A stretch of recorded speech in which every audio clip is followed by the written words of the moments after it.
Sir Manuel Lucman Jr. Sir Manuel, gandang hapon po. Double Wangs, Double B po. Magandang hapon po. Magandang hapon po, Ma'am Weng at Sir Weng. Thank you po sa Maraming oras. salamat. Sa Bulacan na po. Opo. Oo. Mga mangungumusta po kami. Ilang araw nang hindi nag-uulan pero ang dami pa rin po namin nakikita ng mga post sa social media na marami pa raw pong lugar dyan sa Bulacan ang binabaha, Sir Manuel. Tama po kayo dyan, Ma'am Weng, ano? Kasi kung mapapansin niyo po, ang Bulacan po kasi, unang-una, ito po yung labasan ng direktang palabas na ng Manila Bay. So, meron po tayong tinatawag ditong back flooding na kung saan yung tubig ng galing pa ng Nueva Ecija, Tarlac, Pampanga, ay dito po mag-e-exit yan via Pulilan po, yung through Angat River. So, sa dahilan pong yan, pag ayan po ay natsyempo sa high tide pa, nagkataon po ngayon, ang ating high tide ay umaabot din po ng more than 4 feet po ngayon, bandang kaninang 9:30. Pag nagsalubong po yan tubig na yan, hindi po kagad makakalabas yung galing sa itaas. Instead po, ayan po ay diretsong kakalat po ng area ng Kalumpit, Hagonoy, Paumbong, Bulacan-Bulacan, tsaka po ng Malolos. So tama po yung sinabi nyo na hanggang ngayon po ay ang ilang pong bayan natin tulad ng mga nabanggit ko ay baha pa rin po at meron pa rin po tayong ilang nasa evacuation centers. Ilang lugar pa po sa Bulacan, ilang bayan pa po sa Bulacan ang may baha sa ngayon? Nabanggit nyo, Kalumpit, Hagonoy, ano-ano pa ho? Tama po kayo yan. Ang Hagonoy, Kalumpit, nauuna po yan na hindi kagad nagtatagal ang baha. At based on our update record po this morning lang po, ay nandiyan pa rin po ang Malolos City, ang ating Paumbong, ang Bulacan-Bulacan po, at ang Balagtas po. So nasa anim pang bayan. Gaano pa po kalalim ang baha sa mga lugar na yan? Saan yung pinakamalalim ang baha pa? Yung mismo pong bagsakan po ng Baya Angat River po ng Kalumpit ay umaabot pa rin po ng 4 to 6 feet yung banda po ng May Sulaw, San Miguel, Frances. Ayan, pare-parehas po yan na nasa bayan pa po ng Kalumpit po 4 yan. 4 to 6 feet, ibig sabihin lagpas tao pa yun, Sir Manuel? Lagpas tao pa po, totoo po yan. Dahil nga po sa may kataasan ng high tide natin at ganun din po na apektuhan pa rin po rin sila ng back flooding po. Kumusta po yung mga residente doon sa may mga lagpas tao pa na mga na tubig sa ngayon? Sila naka-evacuate pa rin, hindi makabalik sa kanilang tahanan? So yung mga ilan po nilang anak, yung medyo malalakas pa po at saka yung ating mga vulnerable sa may senior citizen ay talagang hindi pa po natin sila binalik, nasa evacuation center pa rin po sila. Yun ilang kalalakihan na kaya naman po ay bumalik po nakabalik po sa kanilang tahanan din. Nabanggit yung kanina, Malolos, ina-imagine ko yung Baraswain Church, di ba? Nandyan yun. Kasama ba ho yun sa mga hanggang ngayon natiling baha? Sa ngayon naman po ay nag-subside na. Pero sila rin po ay nakaramdam din po ng matinding pagbaha. Umabot po ng 1 foot po yung harapan po ng simbahan na kaya nakapasok din po sa kanila. Nung ito po ay nung kasagsagan, 2 weeks ago po. Yung pong sabi niyong high tide na yan, kasi yung tawag rito, meron bang mga ilo? Sabi niyo nga kanina may pinagmulan ng tubig baha kaya walang mapuntahan kaya yung iba ay stagnant, 'di ba? Yung iba nga sabi nangangamoy na ho yung tubig eh. 'Di ba? So, yung bumababa po ng Angat River po, diretso po yan ng Kalumpit. Bagamat ang Kalumpit po, actually, hindi naman po to coastal area. Ito po yung nasa gilid lang po ng Angat River. Pero ang katabihan po nito ay mga coastal area na rin. Sa kabila lang po ng river nila ay yung atin na pong Apalit, Santol po. So, talaga pong na-apektuhan na rin sila ng lubos, then lalabas po ito ng supposed to be Hagonoy na may mataas naman po na level ng high tide po. Bale, kaya talagang hindi po kagad makalabas. Opo, yung pong estimate naman ninyo kung kailan huhupa, na-forecast na ba yan? O aabot ba ho ito? Baka naman abutin tayo ng Pasko, baha pa rin dyan. Nakakalungkot man po sabihin May Sulaw po at yung San Miguel ay buwan po ang inaabot nito ng pagtaas ng baha at talagang 3 to 4 months kung minsan inaabot pa po ito ng hanggang January na may tubig pa rin po. Abali. Bakit po, yan bang mga lugar na yan dating bahagi ng dagat o talaga lang mababa, parang valley, kaya madaling maipunan ng tubig, Sir Manuel? Medyo mababa po talaga sila, parang kung yung Pampanga ay may Candaba, Oo. eto naman pong Kalumpit ito po yung pinaka-catch basin po natin Mm. ng Angat River po. Dito po tumutuloy po. Oo, kaya lang talaga pong normal ba diyan na inaabot ng buwan o taon ang ganyan na nakababad sa tubig yung mga bayan? Opo, ganun po ang nangyayari kasi ito po yung sinasabi na dulo po ng Pampanga River Basin po Mhm. So talagang sila po ang sumasalo na hindi maiwasan po. Samantala, yung supposed to be labasan po, yung Hagonoy din ay normal na lang po sa kanila na pagtaas po ng level ng high tide. Pag ito po ay umabot na ng 4 feet na sa ikot po sa cycle po ng high tide, mga 2-3 beses po nangyayari yung umaabot ng 4 to 5 feet. Aasahan niyo po kahit init po ay makaramdam na ang kalupaan ng mga 2 to 3 feet pa po sa kanila. Oo. Ano po ang plano ngayon? Anong plano talaga diyan ng local government, ng provincial government, Sir Manuel? Wala bang evacuation muna Opo, kasi unang-una po, maganda po yung natanong niyo yan. Oo. Opo. Gagaling pa lang po dito sa Region 3 ng ating presidente at dito po na-final na po yung aksyon ng ating national na kung saan ang local government po natin ang isa sa nag-propose nito. Ito po yung dike na highway na manggagaling po mismo sa Pilar, Bataan, dedire-diretso po ito ng Malabon.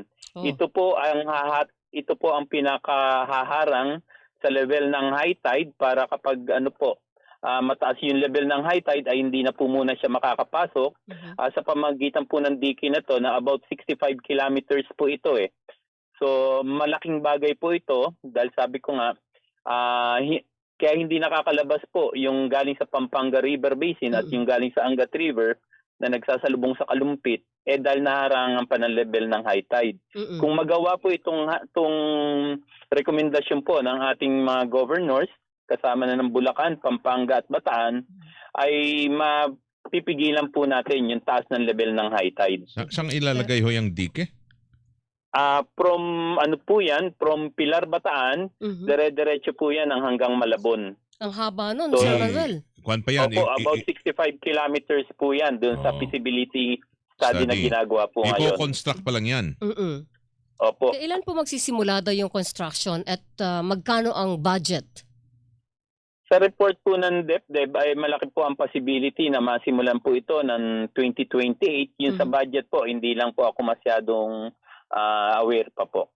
Walang mga naging flood control dyan para na hindi natin maranasan May ito. 41 billion nga daw, di ba? Oo.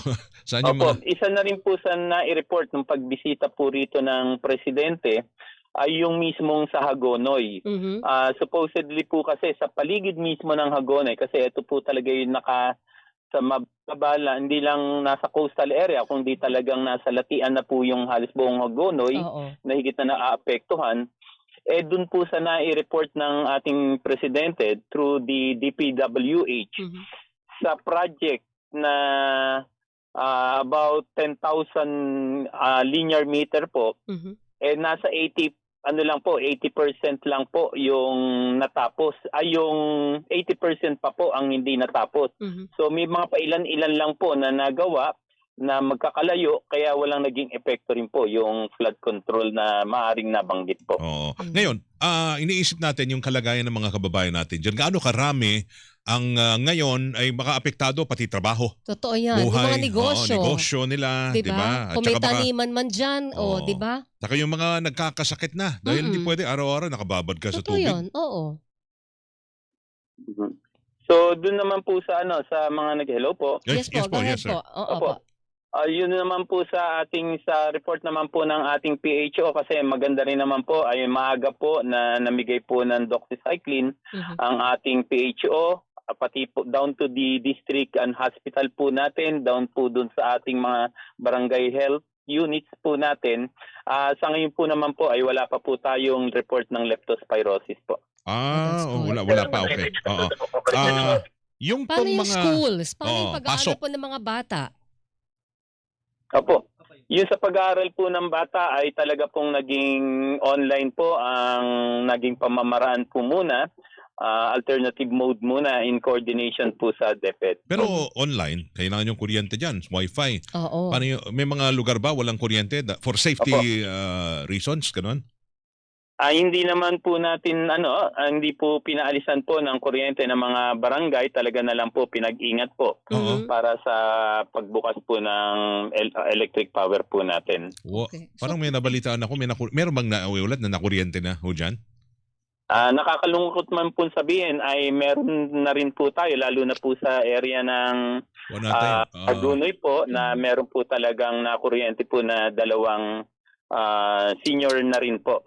Yung isa naman po sa may bandang Kalumpit ay nadulas po siya. Yun. Na ang pagkakamali naman po, nung pagkadulas niya, napahawak po siya sa wire na naka-live din po. So tatlo po yung naging po natin, naging Casualty. biktima ng electrocution po.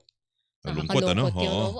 Ang panalangin na lang po namin, yung humupa ng mabilis-bilis yung baha kasi ang hirap po ng buhay na ganyan na hindi ka mo kinasanayan. Lahat, binago niya ng pamumuhay ng mga taga-Bulacan, Sir Manuel.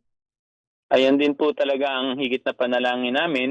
Kaya tulong-tulong naman po sa tulong ng ating national agency, pati po ng ating lalawigan sa pamumuno po ng ating DRRMC Chairman, Governor Daniel Fernando, pati yung mga LGUs po natin, mga mayors, ay talagang tulong-tulong po para po maibsan naman po ang pasakit na nararamdaman ng ating mga kalalawigan. At least sa kanilang mga supplies man lang, sa kalagayan po nila, ay pinipilit po natin makatulong po ng pamahalaan po. State of calamity ang Bulacan, no? Under na? Tama po kayo dyan. Noong August 17 po na-proklama po yung state of calamity po. Buong lalawigan na po yun. Buong lalawigan, oo. Buong lalawigan po.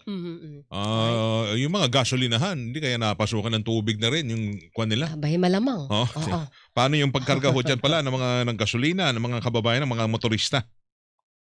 Meron po talagang yun sa area ng Kalumpit at Tagonoy ay may mga gasolinahan na hindi na lang po muna nagbukas. At yung mga ilan po ay dinadala na lang ng by gallons muna po. By gallon. De galon-galon na lang. Wala mo nang delivery dyan ng mga parcel-parcel, ano? Kasi yung motor baka lubog rin. Lagpas tao nga di ba? Or unless nagbabangka si rider. Yun na yun. Nagbago na sila. Yung ibang kababayan natin sa Bulacan. Boatman na sila, hindi na sila rider. Yung kagandahan lang, dinadaan nila sa tawa itong sitwasyon ho nila. Di ba? Yun na lang ho siguro yung naging kwan nila. Parang paghahanap po ng lakas na loob. Kumusta po ang ekonomiya dyan sa Bulacan? Yung mga negosyo, di sarado din? Meron ding nagsara nung kalakasan po, pero ngayon po patuloy na rin po naman nagbukas ang karamihan ng mga tindahan dito sa atin, pati yung mga nasa inner municipalities po natin. Katunayan po, matutuwa rin kayo pag napasyal po kayo ng area ng Hagonoy. Ang tricycle po rito ay may elevated na rin po ng hanggang 3 feet po ang taas. Talaga? Paano yun? Opo, kaya nakakatuloy naman po ang komersyo dahil po sa ganong mga... Paano in-elevate yung tricycle? Tinaasan ng parang ano ba yun? Yung... Opo, gulong lang po yung gulong po ang naiwan, yung buong katawan po ng body ay in-extend po ng mga metal. Diyan po magagaling yung mga kapilipino natin, kaya 3 feet po ang taas. Opo, naging parang kalesa na. Patuloy po yung komersyo po natin. Galing. Pero siyempre yung mga motorista natin na nakasedan, kahit pa SUV, hindi mo pwedeng idaan basta-basta sa baha, Sir Manuel. Lalo na yung mga electric. Ang normal po dyan ay iniiwan na lang po dito po sa area ng Malolos, yung mga outside na po, yung mga malapit na po sa main road, iniiwan po nila doon ang mga sasakyan, at yung mga malalaking sasakyan, doon nga po tulad na rin ng mga tricycle, itong mga matataas, ito po na lang po nila yung pinapasok nila sa kanilang lugar mismo kung kinakailangan. Gaano karami ho ang bilang ng mga apektado ho dyan ng baha? Individual and families. So sa ngayon po ay medyo malaki na po ang nabawas nito. Sa record po natin as of 8 a.m. po kanina ay nasa bilang na lang po na 1,700 families o 5,953 individuals na nanggaling po sa 5 bayan po. May nabibili naman po ng yung mga palengke nyo, pagkain.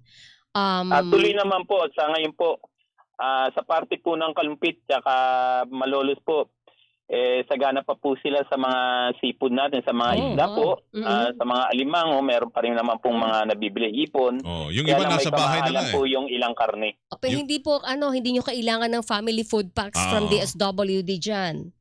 Kailangan din po kasi yung sa bigas po, sa family food packs, malaking bagay po sa kanila yung bigas po at ganoon din yung pandagdag po ng pangulam kasi yung cash po medyo may kulang din po dahil sabi may nakapagbukas ng komersyo pero yun ilan po sa pagtatrabaho po ay hindi pa rin makapasok po. Ligtas o kainin yung mga isda, nakikita ko natin nandun na pumapasok na nga sa bahay nila yung mga isda kung ano. Oo nga Sir Manuel. Opo. Ayun po ang isang maganda, medyo mas mura po ang tilapia at bangus dito sa lugar ng Hagonoy at Malolos po. Bangus, tilapia, Opo. yan. Oo. Opo. Saka Sige. Kalumpit. Kasi yung po yung mga tilapia dyan nandun na sa pintuan ng bahay-bahay Tsaka, Diba? Opo, kumakatok naman po. Kumakatok ka tilapia. Pwede bang kainin yun? Yung mga nandun na nakahalo na kung saan-saan. Parang andun na, parang Baka hindi dampa na na lang safe Ito yun. po yan. Fresh na fresh. So, ginagawa po natin biro pero naapektuhan din tama. po yan Totoo sa yan. fisheries natin Opo. na umapaw Fishpan. din po yung ibang mga palaisdaan. Yun nga Sige. Maraming salamat po sa oras niyo, Sir Manuel. Thank you, Sir Manuel. Dalangin Ha? po namin na kahit papaano bumuti na po ang kalagayan ni Diyos sa Bulacan. Kayo rin ba, binaha? Oo. Kayo rin? Opo. Ikaw, Ako Sir rin po Manuel. mismo, sa bahay din po namin, talagang umabot din po ng 1 foot yung daan sa daanan po namin Alright. sa Malolos po. Pero Opo. ngayon po wala ng tubig sa inyo. Malolos. Medyo nag-subside na po. Subside na. Alright. Sir Manuel, thank you. Ingat po kayo. Maraming salamat po, Ma'am Weng, tsaka